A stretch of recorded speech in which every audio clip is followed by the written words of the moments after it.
nature's comfort. Ramraj presents bamboo cotton white shirts. கோயிலுக்கு போறதுக்கு எதுக்கு காட்டுக்குள்ள போறானுங்க?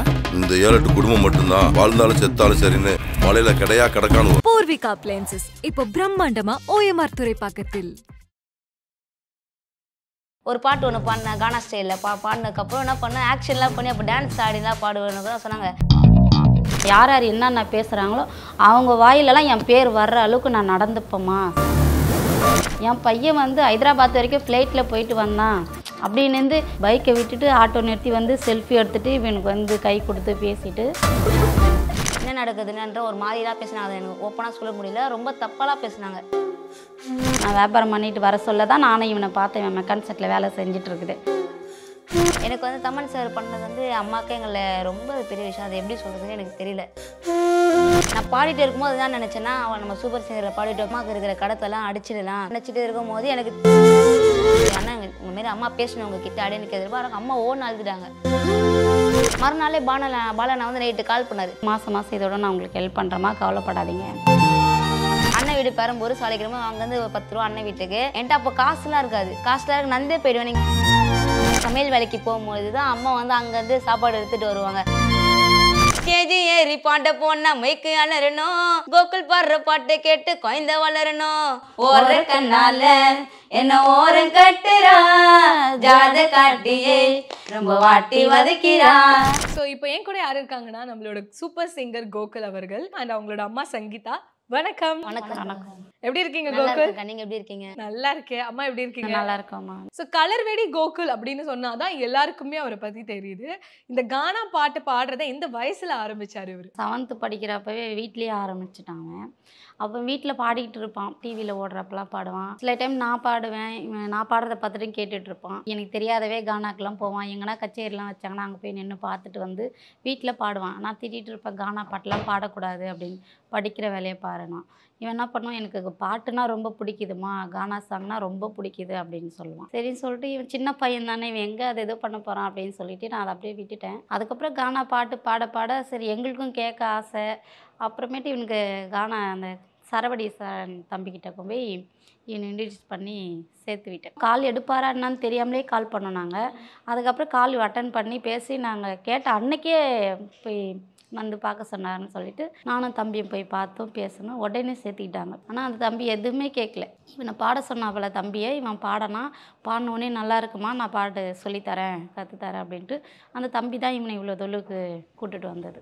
சூப்பர் சிங்கர்ல வந்து எந்த வயசுல நீங்க வந்தீங்க? ஆடிஷன் ஃபர்ஸ்ட் டைம் அட்டென்ட் பண்ணும்போதே செலக்ட் ஆயிட்டீங்களா? நம்ம கானா பாடி எப்படியாவது நம்ம இந்த சூப்பர் சிங்கர் பெரிய எதனா டிவியில் போய் நம்ம சேர்ந்துடணும் அப்படின்ற மாதிரி எனக்கு ஒரு பிளானில் இருந்தேன். அது என்ன ஆயிடுச்சுன்னா அக்கமா சரண் கிட்ட போய் நான் ப்ராக்டிஸ் பண்ணிட்டு இருக்கும்போது அண்ணன் இந்தமாரி சொன்னார், தம்பி இதுமாரி நான் பேசியிருக்கேன்டா, உன்னையும் கானா பூங்கன்னு ஒருத்தர் இருந்தார், இந்த பட்டாம்பூச்சி சாங்கெல்லாம் கேள்விப்பட்டிருப்பீங்க. அவரும் நானும் தான் அப்போ அண்ணன்கிட்ட ரொம்ப க்ளோஸாக இருந்தோமே. 2 பேருமே சரி. நான் ஃபஸ்ட்டு சரிகம்மாப்பாலையும் அட்டன் பண்ணேன், அதுக்கப்புறமா விஜய் டிவிலையும் அட்டன் பண்ணேன். அதில் அட்டன் பண்ணிட்ட பிறகு என்ன ஆச்சு, 2 செலக்ட் ஆகிட்டேன். அண்ணன் என்ன சொன்னார், நீ இதிலே போப்பா அப்படின்ன பிறகு நான் என்ன பண்ணேன், விஜய் டிவியில் போய் பாடிட்டு ஃபஸ்ட்டு ஆடிஷன் போயிட்டு போனேன். பயந்துகிட்டே இருக்கிறான், ஒரு மாதிரி இதுவாக இருக்குது, செலக்ட் ஆக மாட்டோமா அப்படின்ட்டு. அண்ணன் சொன்னார், எது பார்த்து பயப்படாத, நீ இப்போ பாடு, அண்ணன் நான் வெளியே இருக்கேன்னாரு. போனோடனே ஃபஸ்ட்டு அவங்க கேட்டாங்க, உங்கள் பேர் என்ன? என் பேர் கலர்வேடி கோகுல் அப்படின்னு. என்னடா பேரே இப்படி இருக்குன்னு அப்படின்னு சொன்னோடனே அக்கமா என்ன பாட்டு பாட வரீங்க அப்படிங்கிற நான் கானா சிங்கர் அப்படின்னதுக்கப்புறம் சொன்னாங்க மாரி பாலாப்பா சாங்கில் எதனா ஒரு பாட்டு பாடுங்க அப்படின்னதுக்கப்புறம் ஆலிவர் பியூட்டி அந்த சாங் பாடி இது பண்ணப்போ செலக்ட் ஆகிட்டாங்க. அதுக்கப்புறம் உங்கள் ஸ்டைல் கானா ஒன்று எடுத்து விடுங்கன்னோடனே என்ன பண்ணேன், ஒரு பாட்டு ஒன்று பாடினேன் கானா ஸ்டைலில் பாடினதுக்கப்புறம் என்ன பண்ணேன் ஆக்ஷன்லாம் பண்ணி அப்போ டான்ஸ் ஆடிலாம் பாடுவேன்னு சொன்னாங்க. என்ன சொன்னார், இது இப்படி பண்ணுறத 3rd லெவல் ஆடிஷன் போய் டேரக்டர் இருப்பார், அப்போ போய் அவர் மூஞ்சில போய் குத்து அப்படின்னு பிறகு செலக்ட் பண்ணுறவர் சொன்னார். அக்கமா நான் சொன்னாங்க டைரி மில்க் கொடுத்து அக்கமா செகண்ட் ரவுண்ட் போயிட்டு அக்கமா செலக்ட் பண்ணிவிட்டு அக்கமா வந்தாச்சு. கானா பாடல் அப்படிங்கிற ஒரு விஷயத்தை சூஸ் பண்ணுறாங்கன்னா இந்த சமூகம் அவங்க மேலே பார்க்கக்கூடிய பார்வை அப்படின்னு ஒன்று இருக்குது. ஏன்னா அவங்களோட தோற்றமும் வித்தியாசமாக இருக்கும். தம்பியுமே வந்து பார்த்திங்கன்னா தலைமுடியெல்லாம் கலர் பண்ணிட்டு ஒரு மாதிரி அழகாக அவருக்கான ஒரு ஒரு ஒரு விதத்தில் அவர் தன்னை வச்சுக்கிறது தப்பே கிடையாது. ஆனால் இந்த சமுதாயம் வந்து அவங்கள பார்க்கறது, அவங்க மேலே வைக்கக்கூடிய கருத்துக்கள் பார்த்திங்கன்னா ரொம்ப தவறாக இருக்கும். அந்த மாதிரி விஷயங்கள் நடந்திருக்கா? நீங்கள் அதை எதிர்கொண்டிருக்கீங்க? தம்பி வந்து ஸ்கூல் போயிட்டு வந்து கானா பாட்டு பாடுவான். அப்புறம் நைட்லலாம் கானாலாம் வச்சானா தம்பியை கூட்டிகிட்டு போவாங்க. சரவடி தம்பி கூட தான் போயிட்டு வருவான். போயிட்டு அன்டைமில் தான் வருவான். அவன் வந்து வீட்டுக்கு தம்பி வீட்டுக்கெலாம் மெயின் ரோட்லேருந்து கால் பண்ணுவார், அம்மா இந்தமாதிரி தம்பியை இட்டுட்டு வந்துட்டு போயிட்டு போங்கம்மா அப்படின்ட்டு. சரி நானும் எங்கள் ஹஸ்பண்டும் தான் போய் மெயின் ரோட்டில் போய் இருந்து கூட்டிகிட்டு வருவோம் தம்பி.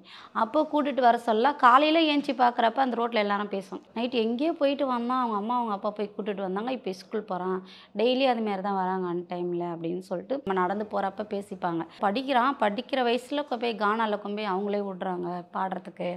அதெல்லாம் ரொம்ப இது கானா பாட்டெல்லாம் பாடுறதுனா ரொம்ப அதான் அந்த பழக்க வழக்கெல்லாம் நிறையா மாறிடும், எதுக்கு பையனை போய் இதுமாரி சேர்த்து விடுறாங்க அப்படின்லாம் கேட்டாங்க. நான் அதெல்லாம் பெருசாக எடுத்துக்கல. நான் என்னோடய கருத்து என்னென்னா, என் பையனுக்கு என்ன பிடிக்குதோ அதுதான் நான் செய்ய முடியும். கேட்பாங்க, இது வந்து நைட்டில் கானா போகுது, படிக்க போகுது, இது எங்கே படிக்கும், படிப்புலாம் வராது இதோட, அவனுக்கு கானாவிலேயே போயிடுவான் அவன் அப்படின்லாம் பேசுவாங்க என் தம்பியை. நான் கேட்பேன், இவன் வந்து சொல்லுவான், மனசு கஷ்டமாக சொல்லுவான். நான் சொல்வேன், அதெல்லாம் ஒரு விஷயமே இல்லைடா, விடுடா, நீ என்ன நினைக்கிறியோ அதை செய், நீ பண்ணு, நான் கூட இருக்கேன் அப்படி. அப்புறம் அந்த தம்பிக்கிட்டே சொல்லியிருக்கான், அண்ணா இந்த மாதிரிலாம் சொல்கிறாங்கண்ணா, கானாண்ணா தப்பாண்ணா அப்படின்னு சொல்லி கேட்டிருக்கான். அந்த தம்பினே அதெல்லாம் ஒன்றும் இல்லை, சொல்கிறவங்களாம் வந்து நம்மளுக்கு செய்ய மாட்டாங்க, கூட இருக்கும், நம்மளோட திறமை நம்மளோட உழைப்பு தான் நம்மக்கிட்ட இருக்கும், உனக்கு என்ன நினைக்க தோணுதோ அதை செய், யாரை பற்றியே கவலைப்படாத அப்படின்னு அந்த தம்பி சொல்லி அமைச்சதும் வந்து சொல்லுவான். இதை போய் சொன்னதுக்கப்புறம் அண்ணன் சொன்னார், உனக்குன்னு ஒரு நேரம் வரும்டா கோகுல், உனக்குன்னு ஒரு நேரம் வரும். இப்போ இவங்க இப்படி பேசுகிறாங்களே, உனக்கு அந்த நேரம் வந்த பிறகு நீ ஒரு பீக்கில் இருக்கும் போது இந்த வாயை அப்படி மாற்றி பேசுங்க கோகுல் அப்படின்னாரு. கண்டிப்பாக அதேமாரி அந்த வாயை மாறி பேசிச்சு. எங்கள் வீட்டு பக்கத்தில் ஒரு ஆயா இறந்துட்டாங்க. அப்போ எனக்கு பாடத்து ஒரு அம்மா சாங் தான் அப்போ பாடு என்ன சொன்னாங்க, கானாக்கு வாடா அப்படின்னு சொன்னதுக்கப்புறம் நான் போய் பாடினேன். எனக்கு அப்போ எவ்வளோ சேலரி இதுன்னா 200 தான் எனக்கு தந்தாங்க. ஃபஸ்ட்டு அப்போ போய் பாடும்போது 200 தான். கானா முடிச்சுட்டு நான் வீட்டுக்கு போவேன்.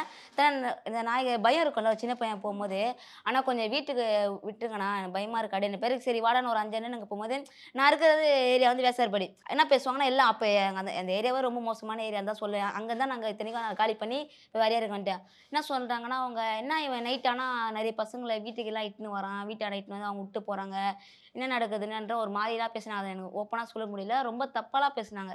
உங்களுக்கு சொல்கிறது நான் புரியுது அவங்களுக்கு. என்னை வந்து எப்படி சொல்கிறேன், அடங்க மாட்டான் போல, இவன் ரொம்ப கானாக்கு போகிறான், மாறிடுவான், பொறுக்கித்தனம்லாம் வந்துடும் இவனுக்கு கானாக்கு போகிறதுனால, இப்பயே பாரு அவன் தலையில் அப்படின்னு. அப்போ கலர் அடிச்சிருக்க மாட்டேன், மிட்ஃபீல்ட் மாரி வெட்டி அப்படி இருப்பேன். இப்பயே பாரு இவன் தலைலாம் எப்படி இருக்கு அப்படின்னு சொல்லலாம். அதெல்லாம் நிறைய கேட்டு நான் வீட்டில் சொல்லியிருக்கேன். என்னோட கேரக்டர் அப்படின்னு வச்சுக்கோங்க, என்னை திட்டினாங்கன்னு வச்சுக்கோங்க, யாருக்கிட்ட நான் சொல்லி அழுணுன்ற மாரி தோணும். 6வது படிக்கும் போதுலேருந்து இப்போ கானா பாட்டில் தான் அவர் வேலையை ஆரம்பிச்சிருக்காரு. ஒரு வாரம் வரைக்கும் எனக்கு தெரியாது, அதுக்கப்புறம் தான் தெரியும் வேலைக்கு போயிட்டு வரான் அப்படின்னு சொல்லிட்டு. அந்த சேலரி எடுத்துகிட்டு வந்து கையில் கொடுக்குறப்ப தெரியும், ஏது இவனுக்கு இவ்வளோ காசுலாம் வச்சுட்டு இருக்க மாட்டானே. ஏன்னா எங்களுக்கும் கொடுக்குற அளவுக்கு வசதி இல்லை. அப்போ நம்மளும் கொடுத்தா ஸ்கூல்லாம் போனால் ஒரு 5 ரூபாய்க்கு மேலே எதுவும் தரமாட்டோம் நாங்கள். அந்த 5 ரூபாயிலேயே வந்து ஒரு 2 ரூபா 3 ரூபா அந்த மாதிரி சாப்பிட்டுட்டு அதுலேயும் வச்சுட்டு இருப்பான் காசு. இவன் சும்மா விளையாட போகிறான் அப்படின்னு சொல்லிட்டு தான் நானும் வேலைக்கு போயிடுவேன். எங்கள் வீட்லேயும் எங்கள் வீட்டுக்காரன் ஹஸ்பண்டும் வேலைக்கு போயிடுவேன். அது ஒரு வாரம் கழிச்சு அந்த 250 ரூபா எடுத்துகிட்டு வந்து கொடுத்தப்ப கேட்டப்போ அப்போ தான் சொன்னான், அம்மா நான் சும்மா இருக்கிற நேரத்தில் போய் மெக்கானிக் செட்டில் வேலைக்கு போனேன் பாய்க்கிட்ட அப்படி. இல்லையடா அவர் என்னை கேட்கலையாடா அப்படின்னு பார்த்து, இல்லைம்மா நானாக தான் கேட்டேன், நான் சும்மா இந்த டூல்ஸு இந்த நெட்டு அதெல்லாம் எடுத்து கொடுத்துட்ருந்தேம்மா அப்படின்னு நான் சொன்னேன். குடும்ப கஷ்டத்தை சொன்னதுனால அவர் என்னை சேர்த்துக்கிட்டாரு அப்படின்னு சொன்னேன். அப்போ தான் தெரியும். அதுக்கப்புறம் சரி நீ போவாதரா அப்படின்னு சொன்னாலும் இவன் கேட்கல. இந்த பாட்டு மைண்டுலேயே இருந்துட்டு அவனை அந்த மெக்கானிக் செட்டில் வச்சுக்குப்பாங்க, அவனை உட்கார வச்சுட்டு பாட்டு பாடியே அவனுக்கு இது பண்ணுவாங்க. வேலைலாம் கூட அவ்வளோ எதுவும் செய்ய மாட்டான். அதான் அவனுக்கு எந்தெந்த டைம் ஃப்ரீ டைம் இருக்கோ அந்த ஃப்ரீ டைமில் என்னென்ன பண்ணணுமோ அதெல்லாம் யூஸ் பண்ணுவான். டைமை வந்து வேஸ்ட் பண்ண மாட்டான். நீங்கள் என்ன வேலை பார்க்குறீங்க? நான் வந்து சமையல் வேலைக்கு வீட்டு வேலைக்கு தான் போயிட்டுருக்கேன். அப்பா வந்து வேலைக்கு போகிறாரு, கவர்மெண்ட் ஜாப் தான் அவருக்கு, பிடிசிஎல் தான் வேலை செய்கிறாரு. இப்போ அதெல்லாம் லோனில் போயிட்டுருக்கு. எங்களுக்கு ஒரு சேலரி அவ்வளோ வரதில்லை அவருக்கு, இன்க்ரிமெண்ட்டும் ஏறலை. பழ வியாபாரம் பண்ணிகிட்டு இருந்தேன் பாரிஸில். அதுக்கப்புறம் வேலைக்கும் போவேன். நான் வியாபாரம் பண்ணிட்டு வர சொல்ல தான் நானும் இவனை பார்த்தேன், இவன் மெக்கானிக் செட்டில் வேலை செஞ்சிட்ருக்குது. அப்போ தான் அவன் வந்து கேட்டேன், என்னை பார்த்து தான் வந்துட்டான். பார்த்ததுக்கப்புறம் தான் கேட்டேன், நீ ஏன் அங்கே என்ன பண்ணுறடா அப்படின்னு கேட்டால், இங்கே தான்மா நான் வேலை செஞ்சிட்ருந்தேன் அப்படின்னு சொன்னான். அப்போ தான் தெரியும் எனக்கு, என்கிட்ட சொல்லாதவே போய் செஞ்சிட்ருந்தேன். அப்போ ஒரு இடத்துல வேலை பார்த்துட்ருக்காரு. அதை தொடர்ந்து அம்மா வந்து பாரிஸ் கார்னரில் அங்கே பிளாட்ஃபார்மில் நீங்கள் வந்து பழம் வித்துட்ருக்கீங்க. இப்படி அப்பா அம்மாவோட கஷ்டத்தை பார்த்து இந்த கானா அப்படிங்கிற ஒரு ஆயுதத்தை எடுக்கணும்னு தோணுச்சா தம்பி? நைட்டில் நான் தூங்குறது வந்து இடையே ஒரு 10-11 மணி ஆகிடும். ஏன்னா இதெல்லாம் யோசிச்சுன்னே இருப்பேன் இந்த கஷ்டத்தை பற்றி. ஏன்னா அப்பா வந்து ரொம்ப ட்ரிங்க்ஸ் பண்ணுவார், சண்டை போடுவார். அந்த கஷ்டம்லாம் எனக்கு ரொம்ப இதுவாக இருக்கும். அப்பயே சின்ன வயசு ரொம்ப கஷ்டம் ரொம்ப இதுவாக இருக்கனால யோசிச்சாக்கமா இந்த நல்லா சரி இது போனால் கிடைக்குது, இந்த காசாச்சு கிடைக்குது அப்படின்ற மாதிரி நம்ம கானாக்கு போவோம், ப்ராக்டிஸ் பண்ணோம். வீட்டில் என்ன பண்ணோம் பாட்டு, எனக்கு ரொம்ப டென்ஷன் ஆகிடுச்சுன்னா பாட்டு தான் போட்டு எந்த கானா அப்பா பாட்டு, எங்கள் சரவடி சரண பாட்டு, எல்லார் பாட்டையும் போட்டு என்னோடய மைண்டை இது கிளியர் பண்ணிவிட்டு காசை விட அவனுக்கு பாட்டு மேலே ரொம்ப ஆர்வம்.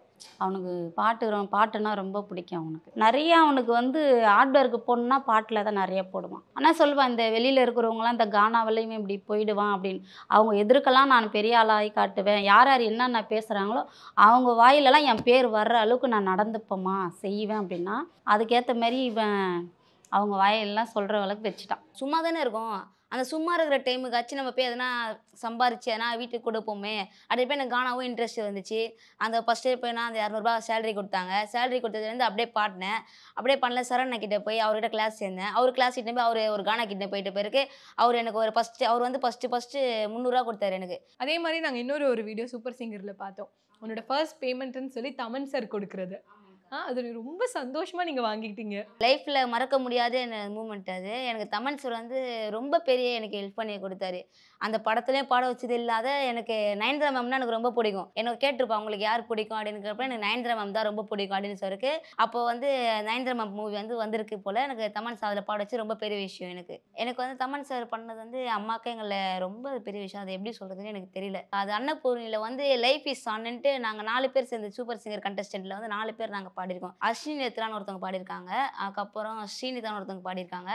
அதுக்கப்புறம் சிவாத்மிகான்னு பாடியிருக்காங்க. அப்புறம் நாங்கள் பாடியிருக்கேன். அம்மா கிட்ட தான் அந்த காசை கொண்டுட்டு வந்து கொடுத்து அம்மாக்கு எதாவது வாங்கி கொடுத்தீங்களா? தமன் சார் என்ன சொன்னாருன்னா, நீ இந்த காசை வந்து செலவு பண்ணக்கூடாது. நீ வந்து உன்னோட படிப்பு செலவுக்கு பேங்க்கில் போட்டு வச்சு, ஏன்னா அம்மாவுக்கு இன்னும் நிறைய புடவை கடை நீ வாங்கி தரணும் அப்படின்னு சொன்னதுக்கப்புறம் அந்த காசு ஒன்று பேங்க்லேயே இருக்குது. அம்மாவுக்கு புடவை வாங்கி கொடுத்த ஒரு வீடியோவும் இருக்குது. அம்மா உங்களுக்கு எவ்வளோ சந்தோஷமாக இருந்துச்சு அவர் தம்பி வந்து உங்களுக்கு புடவை வாங்கிட்டு வந்து கொடுக்கும்? நான் வளர்ந்தது வந்து அப்பா பாட்டிக்கிட்ட தான் நான் வளர்ந்தேன். அம்மா கூடலாம் நான் வளரல. ஏன்னா அந்த சின்ன வயசுலேருந்து அந்த கஷ்டத்துலேயே தான் நான் வளர்ந்ததுனால வந்து என்னோடய கஷ்டம் என் பசங்களுக்கு வரக்கூடாது அப்படின்றது ஒரு டார்கெட்டில் தான் நானும் இருந்தேன். என்னோடய ஹஸ்பண்டும் சரி நானும் சரி இந்த ஒரு ப்ரோக்ராம் இந்த பாட்டாலே இவன் பெரிய ஆள் ஆனாலே போதும் எனக்கு அப்படின்ற ஒரு டார்கெட்டில் தான் இவன் என்ன ஆசைப்படுறானோ அதை நான் செய்யணும்னு சொல்லிட்டு அந்த முடிவில் நான் வந்தேன். 2 பொண்ணு 2 பையன் எனக்கு. இவன் தான் செகண்ட் பையன். ஃபஸ்ட்டு பொண்ணு இருக்கான். பசங்கள்லாம் கூட கேட்டாங்க, இவனை நீ இதில் அனுப்பாதம்மா பாட அனுப்பாத அப்படின்னு. அதெல்லாம் இல்லை, நீங்கள் படிக்கிறீங்களா, நீங்கள் படிக்கிற வேலையை மட்டும் பாருங்கள், அவனுக்கு என்ன செய்யணும் செய்யக்கூடாதெல்லாம் அதை நான் பார்த்துக்கிறேன் அப்படின்ட்டு. எப்படி சொல்கிறது, நாங்கள் ஒரு பீச்சு உள்ள ஒரு பசங்களை வெளியில் இட்டுன்னு போக முடியாத சூழ்நிலை.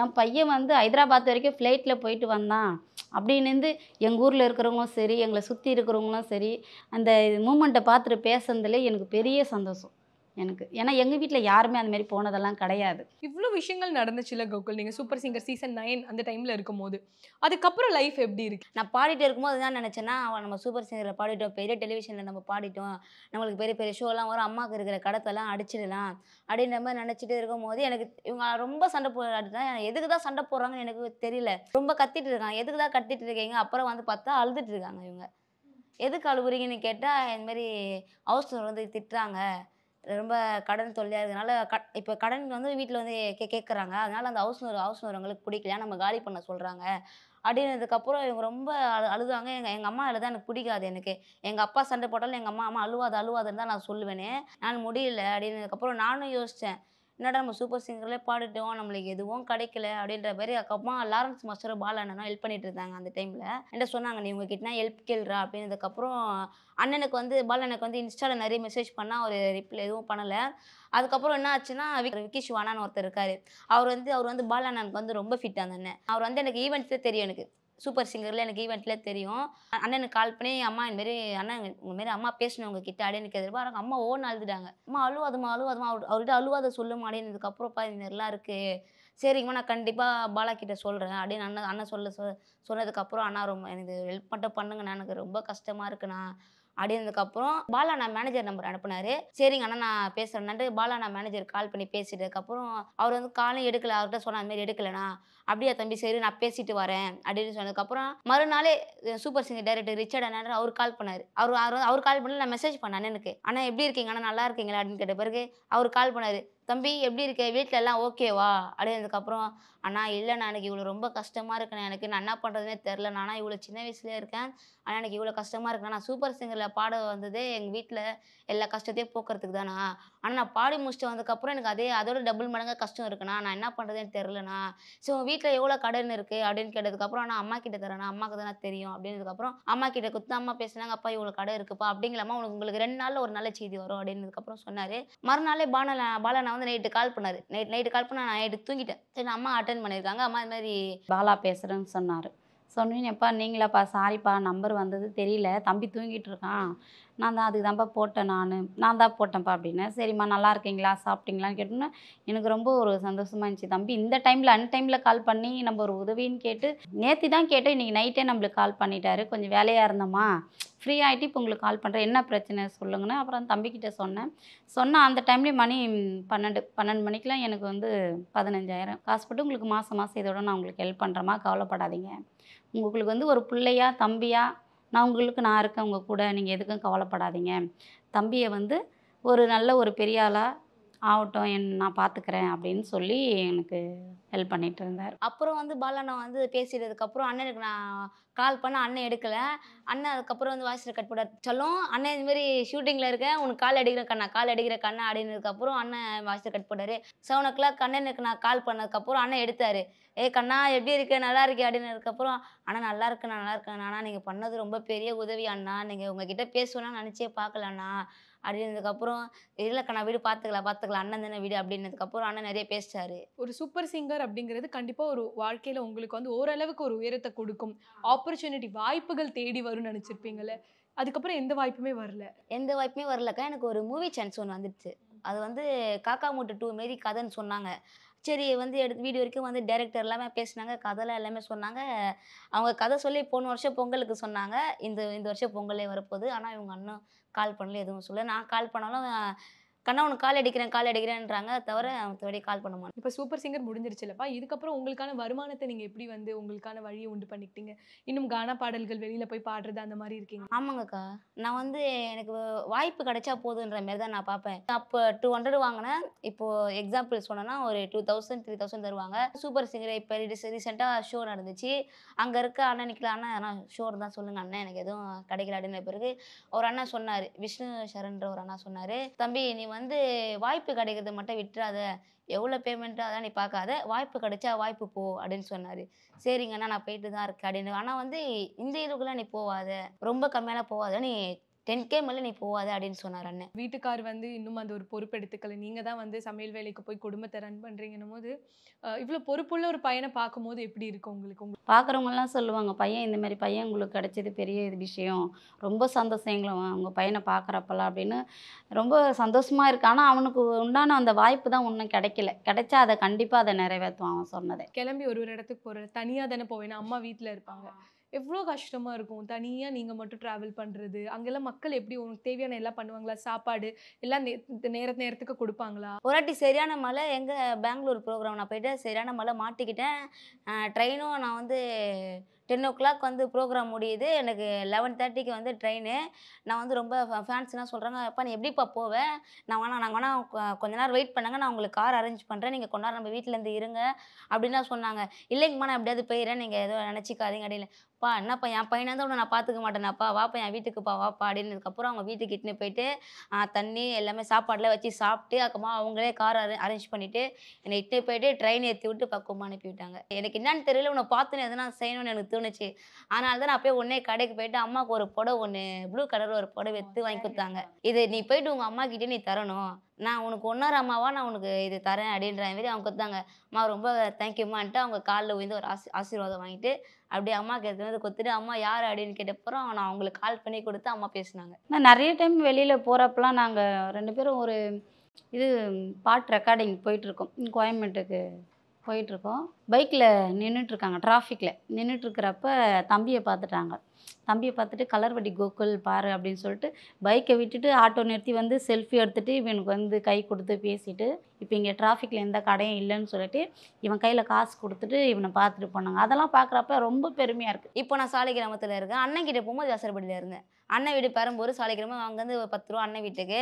என்கிட்ட அப்போ காசுலாம் இருக்காது, காசுலாம் நந்தே போயிடுவேன். நீங்கள் வெசரப்படியிலேருந்து பெரம்பூருக்கு நீங்கள் மேப்பில் போட்டிங்கன்னா கூட எப்படியும் இருக்கும் ஒரு 10 மினிட்ஸ் அந்த மாதிரி என்ன பண்ணாங்கன்னா அண்ணன் சொல்லி கொடுத்ததான் நீ எங்கன்னா நடக்கணும்னா வச்சுக்கேன் ஒரு 4 பாட்டு மைண்ட் செட்டில் வச்சுக்கூடா வச்சுட்டு அதை நீ இது பண்ணதுக்கப்புறம் 4 பாட்டு பாடுறதுக்குள்ளே கரெக்டாக அண்ணன் வீட்டுக்கு நான் ரீச் ஆகிடுவேன். இப்போ உங்களுக்குன்னு ஒரு விஷயம் இருக்குல்லம்மா, என்னதான் பாலா அவர்கள் வந்து மாதம் இப்போ 15,000 தரேன்னு சொல்லியிருந்தாலும் இப்போதைக்கு உங்களுக்கு ஒரு மாத வருமானம்னா எங்களுக்கு இவ்வளோதான் வருது அப்படின்னா எவ்வளோ இருக்கும்? நான் வந்து ஒரு 10,000 நான் சேலரி வாங்கினேன். எங்கள் ஹஸ்பண்டுக்கு வந்து ஒரு 8,000 ரூபாய் வருது, 8,000. மொத்தம் 18,000 ரூபாயில் தான் இப்போ குடும்பம் ரன்னிங். அதுலேயே நாங்கள் வாடகை கட்டணும், சாப்பிட்ணும். இதில் வந்து நான் எவ்வளோ இருக்குன்னா மீதி வந்து ஒரு 2,000 தான் இருக்கும். அதை என்ன பண்ண முடியும், அது பத்தாம தான் பாலண்ணா வந்து காசு போடுவாரா, அந்த காசில் வந்து அக்காவுக்கு வந்து படிப்பு அந்தமாரி செலவுக்கு போயிடும். அப்புறம் வந்து நான் அதெல்லாம் கானாக்கு அந்தமாரி எதனா வண்டி அந்தமாரி செலவுக்கு இது பண்ணோம். அதுக்கப்புறம் அம்மாவுக்கு அந்தமாரி இந்த செலவு அப்படியே போயிடும்க்கா. எனக்கு மற்றபடி எனக்கு சேஃப்டி அது மாதிரிலாம் எதுவும் பண்ண முடியாது. ஆனால் டெய்லிக்கும் உங்களால் 3 வேளை சாப்பிட்றதுக்கான அந்த ஒரு நிம்மதியான வாழ்க்கை வாழ முடியுதா? அது நிம்மதியான வாழ்க்கை எப்படி வருதுன்னா, அம்மா வந்து சமையல் வேலைக்கு போகிறாங்களக்கா, அந்த சமையல் வேலைக்கு போகும்போது தான் அம்மா வந்து அங்கேருந்து சாப்பாடு எடுத்துகிட்டு வருவாங்க. இப்போ அம்மா வந்து அந்த சாப்பாடு அங்கேயே சாப்பிட்டோன்னு வச்சுக்கோங்க, அம்மா வச்சுப்பாங்க. இப்போ நம்ம அங்கே சாப்பிட்டோன்னா இப்போ நம்ம பசங்க இங்கே என்ன சாப்பிடுவாங்க அப்படின்ற மாதிரி அந்த சாப்பாடு எடுத்துன்னு வந்து மதியானம் எங்களுக்கு வந்து ஸ்கூலுக்கு போயிட்டு வந்துட்ட பிறகு எங்களுக்கு போட்டு அப்புறமா இது பண்ணுவாங்க. நாங்கள் வந்த பிறகு அம்மா நாங்களாம் சாப்பிட்ட பிறகு அம்மா கொஞ்சம் சாப்பிடுவாங்க. அதிலே நாங்கள் என்ன பண்ணுவோம், எங்களுக்கு அதிகமாக இருக்குதுன்ற மாதிரி அம்மாவுக்கு நாங்கள் கொஞ்சம் வச்சுருவோம். நான் போய் வேலை செய்கிற வீடு வந்து 2 வயசானவங்க மட்டும்தான், அவங்க வேறு யாரும் இல்லை. அவங்களுக்கும் வந்து பையன் இந்த மாதிரி இருக்கான், எங்கள் குடும்பமும் இப்படி இருக்குன்னு அவங்களுக்கு மட்டும் சமைக்க சொல்ல மாட்டாங்க. எங்களுக்கும் சேர்த்து நீ சேர்த்து சமைச்சு எடுத்துகிட்டு போமா பசங்களுக்குன்னு தான் அவங்களும் செய்வாங்க. அவங்களுக்கு மட்டும் செஞ்சுக்க மாட்டாங்க. அதுலேயே செஞ்சு எடுத்துகிட்டு தான் நான் வீட்டுக்கு எடுத்துகிட்டு வருவேன். அதுவும் இல்லாத எங்கள் வீட்டுக்காரரும் வந்து மேலே அந்த காசுலாம் வருமானம்லாம் வருதுன்னா டெய்லி ஒரு 100-50 அது மேலே எடுத்துகிட்டு வருவார். எடுத்துகிட்டு வந்து வீட்டு ஃபேமிலியும் பார்ப்பார். அவரும் இப்போ அவரால் முடிஞ்ச அளவுக்கு எல்லாமே பார்ப்பார். இவன் வந்து இவ்வளோ ஹார்ட்வேருக்கு போகிறான்னா இவன் பெரிய ஆள் ஆகணுன்னு தான் அவரும் நினைக்கிறாரு. இப்போவும் நீ என்ன பண்ணுறே பண்ணு, எங்கள் குடும்ப கஷ்டம் எங்களால் முடிஞ்ச அளவுக்கு என்னால் முடியுது நான் உனக்கு செய்கிறேன் அப்படின்னு தான் இன்னமும் செய்வார். இவன் என்ன பண்ணாலும் சரி அதை ஒரு பொருளை என்ன திட்டுவார், அவனை இந்தமாரி பேசாத கொள்ளாத அப்படின்னு இவனுக்கு தான் ஃபுல் சப்போர்ட் பண்ணுவார் அவர். ஆனால் திட்டுறது அடிக்கிறதெல்லாம் நான் தான் அடிப்பேன், அவங்க அப்பாலாம் அடிக்க மாட்டார். இவனை அடித்தாலும் திட்டினாலும் அவர் தான் சப்போர்ட் வருவார். அதே மாதிரி வந்து இவனுக்கு வந்து நான் அழுதா பிடிக்காதுன்ற ஒரு விஷயம் சொல்கிறான். அவருக்கு வந்து இவன் அழுதா அவருக்கு பிடிக்காது. என்ன செய்கிறானோ என்ன கேட்குறானோ அது எப்படியாச்சும் நீ செஞ்சு கொடுன்னு சொல்லுவார் அவர். இப்போ உங்களுக்கு எவ்வளோ கடன் இருக்கும் ஓவராலாக? எங்களுக்கு ஒரு 10 lakh இப்போதைக்கு இருக்கிறது கடன். ஆனால் உங்களுக்கு அந்த வியாபார நேரத்துலையோ இல்லை சமையல் வேலைக்கு போகும்போதோ ஒரு பெண்ணாக போகிறதுங்கிறது ரொம்ப கஷ்டம் இல்லை? அது ரொம்ப கஷ்டம். எல்லாரும் கேட்பாங்க, வேலைக்கு போறியே, இந்த டைமுக்கு வரேன், இந்த டைம் போகிறேன். அங்கே வந்து நிறைய பிரச்சனைகள் கொடுக்கக்கூடிய மனிதர்களும் இருக்கலாம். இருக்காங்க. அதெல்லாம் இருக்காதெல்லாம் இருக்க மாட்டாங்க, அதெல்லாம் இருப்பாங்க. நிறையலாம் பார்த்துருக்கேன் நான். அதெல்லாம் நான் ஒரு இதுவாக எடுத்துக்க மாட்டேன். என்ன இருந்தாலும் எனக்கு என் பசங்க படிக்கணும், ஒரு பெரிய ஆள் ஆகணும், சமுதாயத்தில் எல்லார் மாதிரி நல்லா இருக்கணும் அப்படின்ற ஒரு இன்னமும் சரி என்ன கஷ்டப்பட்டாலும் அது என்னோட போயிட்டோம், என் பசங்களுக்கு வரக்கூடாது. இப்பவும் அதை தான் நினைப்பேன் நான். அதுவும் இந்த சேனல்லாம் இந்த நியூஸ் சேனல்லாம் பார்த்து பையனுக்கு ஒரு வாய்ப்பு வந்தால் எனக்கு அதுவே பெரிய சந்தோஷம். சீரியலுக்கெல்லாம் கேட்டிருக்காங்க, சீரியல் வாய்ப்பு வந்தால் கூட நான் போவேன், மூவி வந்தாலும் போவேன், பாட்டு வந்தாலும் போவேன். அதுக்கு எல்லாத்துக்கும் போகிறதுக்கு ரெடியாக இருக்கான் அவன். ஆனால் வாய்ப்பு தேடி வந்தேன், சேனல்லாம் பார்த்துட்டு ஒரு வாய்ப்பு கொடுத்தாங்கன்னா ரொம்ப சந்தோஷமாக இருக்கும். வாழ்க்கையில் பல கஷ்டங்கள் வந்து கோகுலுக்கு இருந்தாலும் கலர் வெடின்ற அந்த பேருக்கு ஏற்ற மாதிரி என்னமோ என்னத்தையும் வண்ணங்களாக வந்து நிரப்பி வந்து வாழ்க்கையில் போயிட்டுருக்காரு. கண்டிப்பாக நீ இப்போ எங்களுக்காக ஒரு பாட்டு பாடணும். முதல் பாட்டு வந்து நீங்களே உருவாக்கி பாடுவீங்களே கானால, அதில் ஒரு பாடல் பாடிடுவோமா? ஓகேக்கா. இந்த பாட்டு தான் எனக்கு வந்து சூப்பர் சிங்கரில் எனக்கு லைஃப் அமைச்சு கொடுத்தது இந்த பாட்டு தான். இந்த பாட்டு லிரிக் எழுதுனதே எங்கள் அண்ணன் தான். அந்த பாட்டு இப்போ உங்களுக்காக நான் பாடுறேன்க்கா, கேளுங்க. கானால ஜெயிப்பேன்டா நானு, என் பாட்டை கேட்டா இருக்கேன்டா ஜோனு, கச்சேரிக்கு பண்ணுவாங்க ஃபோனு, கரெக்டாக 6 மணிக்கு போய் நிப்பேன்டானு, ஸ்டேஜ் ஏறி பாட்ட போனா மைக்கு அலறணும், கோகுல் பாடுற பாட்டை கேட்டு குழந்தை வளரணும், உலகம் ஃபுல்லாக மதிப்பு இருக்கு கானா பாட்டுக்கு, நைட்டு ஃபுல்லாக கத்தினுக்குறோம் ரூபா நோட்டுக்கு, ஏன் ஜெயிச்சாதான் பேரு தின்னுக்கு தின்னுக்கு தின்னானா, உழைச்சாதான் சோறு தின்னுக்கு தின்னுக்கு தின்னானா, ஜெயிச்சாதான் பேரு உழைச்சாதான் சோறு, உனக்கு மேலே யாரு கயிறை பூச்சினு ஏறு, கானால ஜெயிப்பேன்டா நானு, என் பாட்டை கேட்டா இருக்கோண்டா ஜோனு.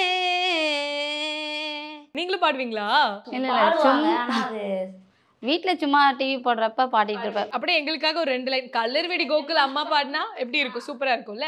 ஓர கண்ணால என்ன ஓரம் கட்டுறா, ஜாத காட்டியே ரொம்ப வாட்டி வதக்கிறா, வான விளாட்டம் வந்து எட்டி பாக்குறா, வளைச்சி போட்டுடா ஒரு சோக்கு பிகரடா. ஆஹா, அம்மாவும் சேர்ந்து பாடினது இன்னும் ரொம்ப சூப்பராக இருந்துச்சு, ரொம்ப அழகாக இருந்துச்சு. வாய்ப்பு அப்படிங்கிறது இப்போ இந்த தருணத்தில் நம்மளுடைய கோகுலுக்கு எவ்வளோ இம்பார்ட்டன்ட் தெரியுது.